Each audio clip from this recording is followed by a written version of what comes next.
Hello class, welcome to our reading review video for essay number 4 and the final exam. Um, so for essay number 3, right, you picked an abstract term which became your issue, right? And your thesis should have answered the question, what do we learn about blank, that term, identity, addiction, depression, by analyzing your fictional source or sources and then incorporating your secondary sources.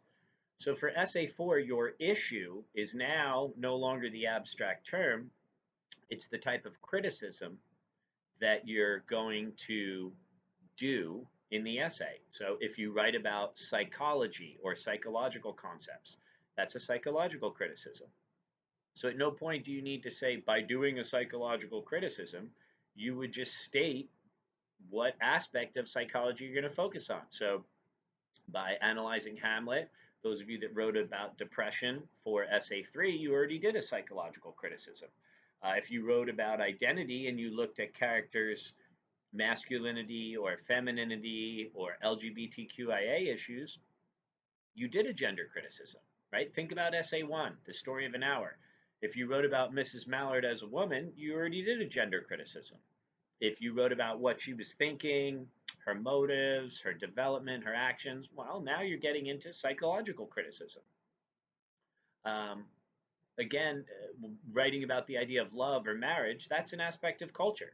So we've already done, or at least familiarized ourselves with gender criticism and cultural criticism, right? Whatever the theme was in your poem for essay 2, that was probably an aspect of culture.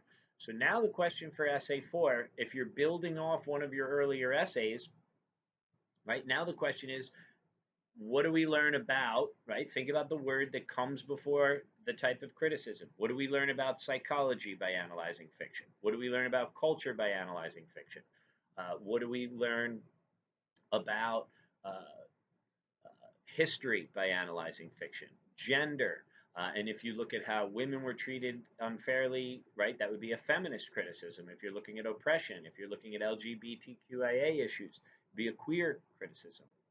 So again, pencil in whatever point you want to make about culture, psychology, gender, uh, history as your issue for essay 4, just like you should have responded to the idea of what do we learn about your abstract term, which was your issue for essay 3. So essay 4 is very similar to essay 3, just now you have different issues to choose from to write about. Again, psychological criticism is usually one of the most popular. Think about Shakespeare, uh, psychological concepts. I mean, the science of psychology was not even invented back then, but we learn about depression, anxiety, despair, denial, grief, um, multiple personality disorder, schizophrenia, paranoia, codependence, PTSD, psychopathic behavior. We learn about all those psychological concepts by analyzing Macbeth and Hamlet and Othello. Um, like I said, culture, just pick a theme: love, justice, revenge, and that anything that's reflective of culture. If you want to do a Marxist criticism, Marxism focuses on money, power, and class, socioeconomic forces. So if you wanted to examine how power or money or class plays a, we learn about those concepts in our society by analyzing fiction, you'd be doing a Marxist analysis. You don't really need to, as the book says, mention Marx's name. You don't need to be a dedicated Marxist to do a Marxist analysis. It's just looking at socioeconomic forces. I mean, literally, Hamlet gets away with murder. Why? Because he's the prince. Uh, Macbeth gets away with murder. Why? Because he's the king. Same with Claudius.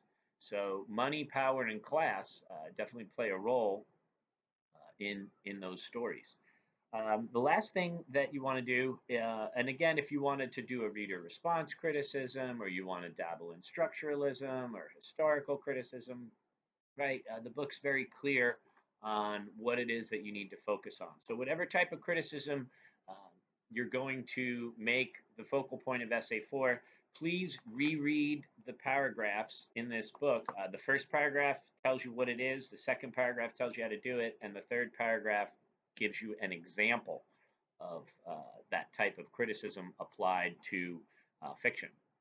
So hopefully everybody's feeling good about Essay 4. If you have any last minute questions on format and structure, we have the sample research paper, pages 165 to 169 with the sample works cited. Use that as a guide to emulate. So hopefully everybody's feeling good about Essay 4. If you have any questions, make sure you call or message me sooner than later so we can talk about it. And last but not least, as you're preparing for your final exam, it's open book take home online. So it should just be time consuming. Essentially, I've compiled a list of all of the critical thinking terms and concepts and strategies from Writing Logically, Thinking Critically in order. So you can kind of, they're in order as you read them. So just take your time with that. It'll be a time consuming exercise, but it's one last opportunity for you all to demonstrate your understanding of these critical thinking concepts and writing strategies. So if you have any questions about the exam, let me know. That's 10% of your final grade. Everybody should get an A on it. Make sure you set aside enough time to give a definition and an example for each of the terms. It's worth 2 points each. There's 50 terms. If you give me a definition without an example, it's -1. If you give me an example without a definition, it's -1. If you don't give me either, it'll be -2.